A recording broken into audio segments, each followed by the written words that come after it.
嗨，大家好，我是坦平叔。今天是2025年8月10号。这一期咱们继续胡聊胡适、胡轾、胡威，还有胡一金老师今天因为休息日，关于胡适的消息并不多我们还是来看一个骗局随着这个新兴科技概念的兴起什么边缘计算、分布式计算等等基于这个的骗局现在也是越来越多。最近这个1818环境眼报道了一个案例就是有人也就是三先生在山东潍坊他是做光伏发电生意的，然后4月份他去浙江考察那个机顶盒云河项目，交了15万多的这个加盟费吧。为什么交这么多钱呢？据说能利用居民的闲置流量挣钱。但是随着业务的推进，他现在感觉越来越不对劲。怎么利用居民的闲置流量赚钱呢？流量是怎么转化成钱的呢？这个三先生坦言也没有研究透，他这到底是什么样一个骗局？而且上当受骗的不光是三先生还有很多人。云河项目、机顶盒，大家看这个1818环境眼的节目大家看视频。当时是因为我们在研究这个算力嘛，就是集中式算力的时候，突然从网上看到了有这个分布式算力，就这种机顶盒、云盒，然后呢就是通过这种他们提供免费的这种盒子，然后里面佩戴了一些免费的一些影视资源。还有一些教育资源，然后给老百姓免费去送。4月29号，桑先生和国京云浙江科技有限公司签订了一份国京宝边缘计算合作协议，合作产品为国京宝设备，合作期限1年，合作费用15万8千元。它是利用老百姓的宽带的上行流量，因为它的上行流量很多老百姓的宽带上行是闲置的。它这个怎么收益呢？就是他们宣传是通过这个什么阿里云腾讯云百度云还有抖音它本身的大平台是有的，就是他们这个内容分发，通过他们这些盒子，然后做内容分发，然后走这个流量去挣这个钱，然后每一个季走1个 G 瓦的流量给2400块钱，然后我们共同合作利润分成。桑先生所说的宽带上行流量，指的是从用户设备，比如电脑、手机，向互联网发送数据量，例如上传文件、发送电子邮件等。相反，下行流量指的是从互联网接收的数据量，例如浏览网页、下载文件、在线看视频等。就是他用这部分上行流量来转化成钱是怎么转化呢？没太懂。他是这样的，他就是可能他的盒子因为我们没研究深，我也说他也可能不权威。他们那个宣传是什么呢？就是内容存储和分发。他们是这样介绍的，就是他们有这个权限，有这个资质去干这个事，就他们是合规的。就说是好了，这个平常他们去买他们这些流量，就是你刷抖音存储，然后我给你减少了这个过程，然后你需要给我们付钱，按流量付钱。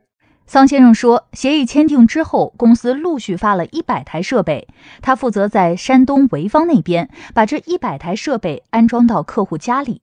我们本身就有这个客户资源，我们干光伏发电有很多大量的农户，还有这些亲戚朋友这个关系都有这100台全散出去了？对，这个很少。我们打算如果可以的话，能做1000台、1万台都可以那实际呢？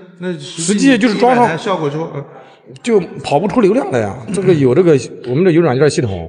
你看是什么？就是跑的这个收益，他们说是能达到2块以上嘛。桑先生给记者看了后台的数据，一个节点代表1台设备。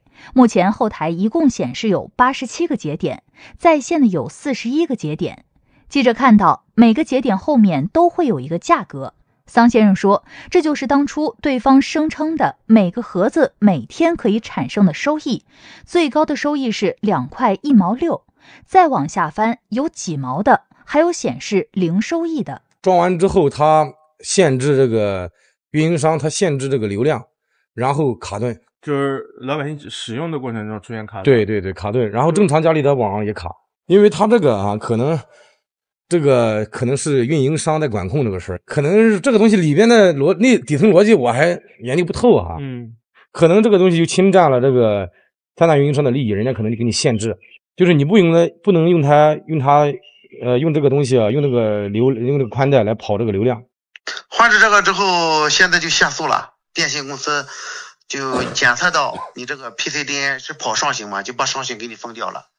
下行是不受影响的，上行受影响。下行影响，但不那么强烈。桑先生提供了一份中国电信股份有限公司潍坊分公司的文件，就是关于建立 PCDN 违规业务清理长效机制的通知。就是总感觉他们说的是这个合规的，但是总感觉在下边其实是不合规的，在我们这个市场推广过程中。然后现在呢又没有收益，然后现在我就感觉他们现在是通过这个概念来收保证金、加盟费。4月份来自湖北的陈老板也反映过类似的事情，合作方是另一家公司，不过项目同样跟机顶盒有关，也说是可以利用上行流量获得收益。把那个机顶盒免费铺设到家庭用户，利用那个3大运营商的那个闲置的上行流量，跑收益。比如说300兆的网，联通的和电信的。那网上行就有30%的上行，就能够跑一个2块到3块，甚至更高的收益。装在用户家，用户可以免费看那个电视，那个什么收费的呀，或者不全。正常机顶盒不是都有这个功能？那个会员呢都是免费的。通过这个用户的一个带宽做一个数据的分发，我们的一个互联网它有数据传输嘛，速率啊或者是一些距离的影响，它的传输的这个速度会变慢。然后我们这个设备的一个主要作用呢，就是进行一个本地的一个分发，数据在本地进行分发给周边用户的话，它的速度会更快一点，减少一个数据传输的延时。那这个收益是从哪里收取来的呢？那就是我们的服务商啊，你比如说抖音啊，或者是快手啊，或者什么的上游服务商嘛，这个不能说我一定确保它100%的有人达到多少钱，它总共才装6台设备嘛，它基数也太少，样本也太少了。当时陈老板带来了一台设备，说是总共100台，已经投入使用了6台。他又提供了一些视频画面，说是来自客户的使用反馈。那个电视画面非常模糊，看都看不了，看着眼睛疼。再就是那个收益也达不到，一下2块，一下几分，一下1毛。后来运营商在管控，运营商说反应的话有异常就要拔掉。再就是那个经常性会掉线。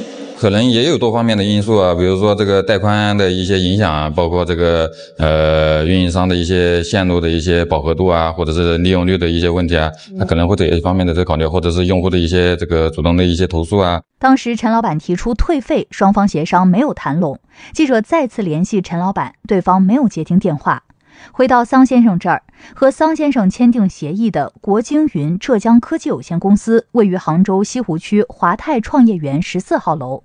公司墙上贴着产品介绍和宣传，对于盈利模式是这么说的：通过边缘计算 CDN， 也就是内容分发网络业务，来赚取源源不断的管道收益，布局100万边缘节点，最终资本运作上市。边上贴出了区域合伙人收益推测，每年收益100万加，前提是以区域合伙人安装2000台为例，按照每台每天平均2元收益。我们还有点时间谈好，我们这边有记者再次敲了马总办公室的门，对方没有开门。后来桑先生他们把情况反映给了留下派出所。它是利用宽带上网那个线路进行内容分发一个业务经营，然后它私自改变了一个用户的网络的一个使用途径。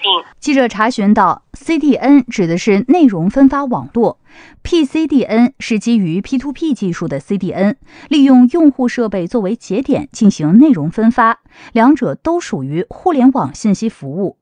根据《互联网信息服务管理办法》第11条规定，互联网信息服务提供者应当按照经许可或者备案的项目提供服务，非经营性互联网信息服务提供者不得从事有偿服务。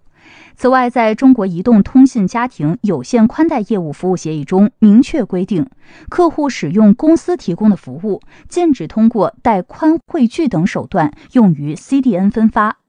188黄金眼记者报道。我想啊，看完这个视频啊，那大部分人都是云里雾里的，就完全没整明白这是咋回事。甚至啊，有很多人恐怕已经把这个重点已经偏移了。偏移到哪儿呢？就是你这个什么3先生啊，你这里面这些人上当受骗呢？你为什么会上当受骗？我们经常说啊，人只能赚自己认知以内的钱，对吧？你自己连这什么玩意都没整明白，先把15万交了，领了一堆破盒子回去，现在向媒体求助，说自己感觉自己上当受骗了，而且到现在还不知道怎么上当受骗的，连这个记者估计都听懵了，对吧？我想大部分人想把这事听明白，说怎么删单受骗呢？很难，但是大部分人肯定会怀疑，对吧？你这些人为什么容易删单受骗？我们先说这个层面的问题啊。其实很多人呢，他为什么能赚钱？不是他有多聪明，他就是抓住了一个机会，一个风口，然后他胆儿大。我们很多人在小心翼翼、犹犹豫豫的时候，他拿着钱进去了，万幸他赌对了，这叫幸存者偏差。赌错了的倾家荡产的，咱们看不见，他就默默的退场了，对吧？他创业失败，背着一屁股的债，这样人多了去了，我们看不见。然后还剩下在台面上蹦跶的，就这些拿着钱进去，赚到钱的，对吧？这个赚的钱少的那也是小富即安，赚的多的那是成功人士，赚的再多一点的那是叫什么？财富自由。实际上就是靠糊涂胆大。你看看啊，这些加盟机顶盒、云盒的这些人上当受骗呢，都具有这个特质。他提着钱冲进那个光伏啊，估计赚了点钱，进得早，这不需要什么技术含量的啊，他也不需要他懂，反正就冲进去，拿着钱加杠杆，赶上风口了，这一把赌对了。但是啊，不可能让你每一次都能赌对，这一回你跨行了，对吧？你不可能几次在认知之外去赚钱啊，你赚认知之外的钱，那是你幸运，你不能永远幸运了。这是我认为的啊，就这些人为什么会上当受骗，就是自己还没整明白呢。实际上这就是严重的路径依赖，他就这么过来的，既往他就是走运撞大运，对吧？把运气当做自己的能力，那迟早是要被骗光的啊。这是我们就说这种现象，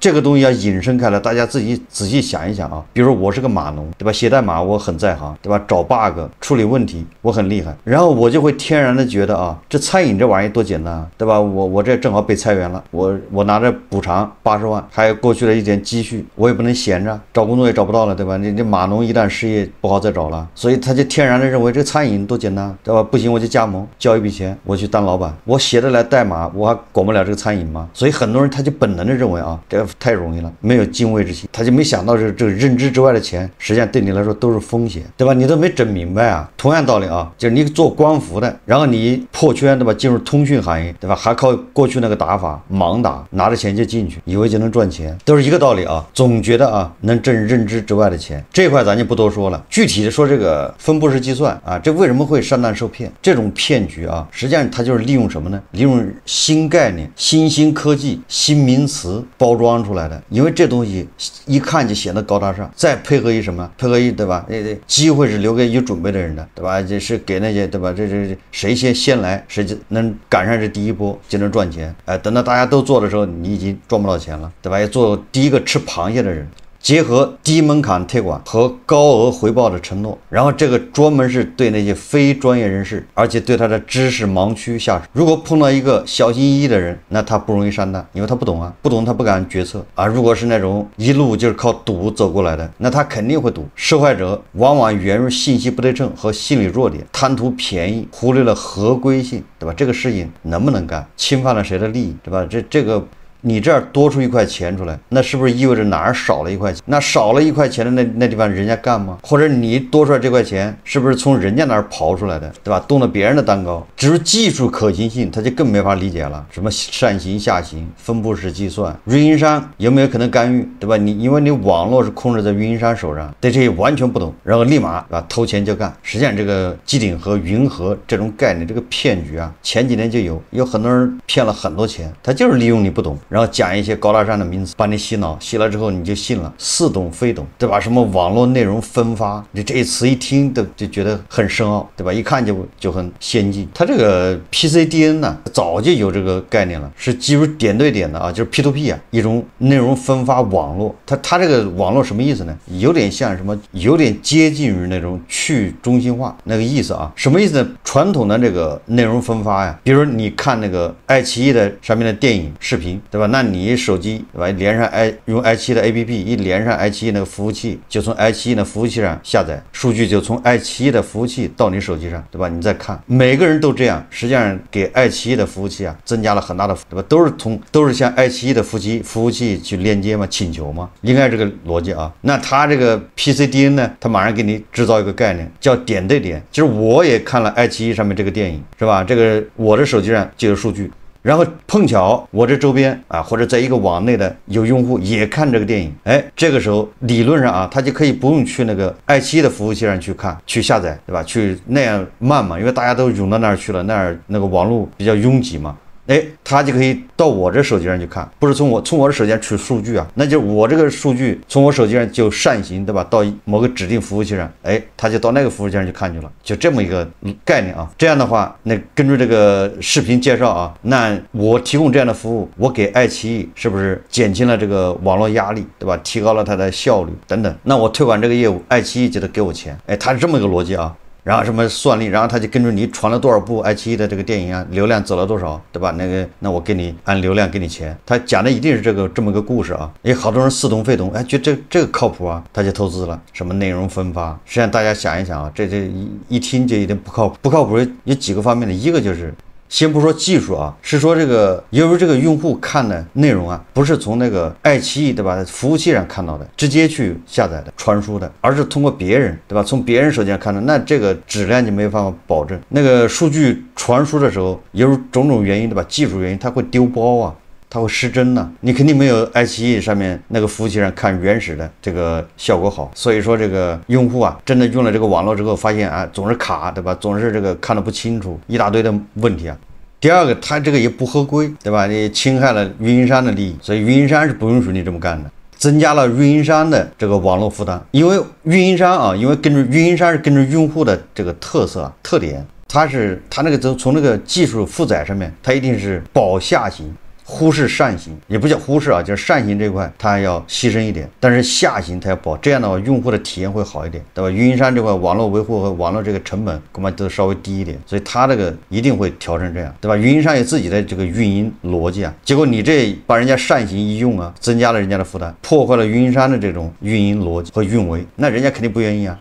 第三个就是牌照了，对吧？你要这么干的话，这个技术你必须有牌照，你没有牌照的话，那相当于对吧？你自己办那个电视台，你什么内容都能发呀，关键你还不知道内容从哪儿发出去的，这个就有点去中心化，对吧？以前都是我们从腾讯的服务器，我们从华为的服务器、小米的服务器，对吧？爱奇艺的服务器，现在是不知道从谁的服务器上、从谁的手机上过来的内容。所以这一块恐怕也不容易，也就是说这个业务它不可能合规，非常难。但是有人就愿意听这些高大上的，对吧？新概念，越新越好，越新代表着越有机会。